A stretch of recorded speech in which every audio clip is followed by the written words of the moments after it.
Dewch i ni droi at Dduw mewn gweddi.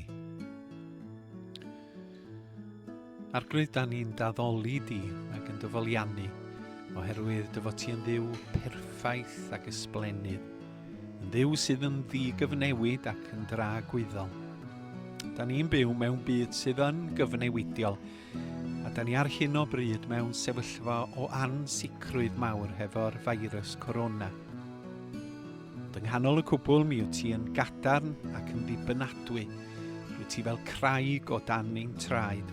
A da ni'n gwybod hefyd, beth bynnag sydd yn digwydd mae Duw cariad wyt ti, a dy fod ti wedi dangos y cariad hwnnw yn Iesu Grist. Mi nes ti ddod i'n byd ni, i ganol yn tryblyth, mwyn delio hefo'r tywyllwch, drwy groes a drwy yr atgyfodiad buddugoliaethus.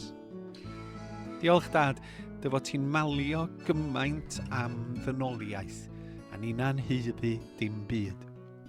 Da ni am gyflwyno y sefyllfa benodol ar hyn o bryd, efo y feirws corona. Da ni'n gweddio yn ei erbyn, da ni'n gweddio am iachad, da ni'n gweddio am iechyd, da ni'n gweddio am ddiflaniad yr haint. Dyro oleuni i ymchwilwyr sydd yn chwilio am frechlyn i'r haint yma, fel bywyda yn cael ei arbed. Gweddïwn dros arweinyddion cenhedloedd y byd sydd yn gorfod gwneud penderfyniadau ar frys. Da ni'n gofyn y byddi di yn rhoi doethineb iddyn nhw, yn yr un modd arweinyddion gwledydd Prydain, a hefyd yn arweinyddion ni yma yng Nghymru. Cyflwynwn y gweithwyr sydd yn gorfod gweithio heddiw mewn llawer maes lles gymdeithas. Da ni'n cyflwyno'n arbennig yr rhai hynny sydd yn y maes meddygol, yn y meddygfeydd ac yn yr ysbytai.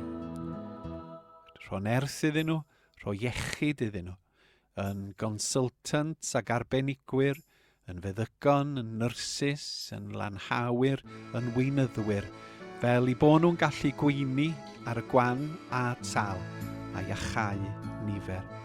A da ni'n cofio am yn teuluoedd ni hefyd, yr henoed a'r bregus iechyd. Gwarchod drostyn nhw. Beth bynnag a ddaw, cadw ni yn ffyddlon i ti. A gwna ni'n bobl sydd yn barod i wasanaethu yn gilydd mewn cariad. Yn enw Iesu Grist ein gwaredwr. Amen.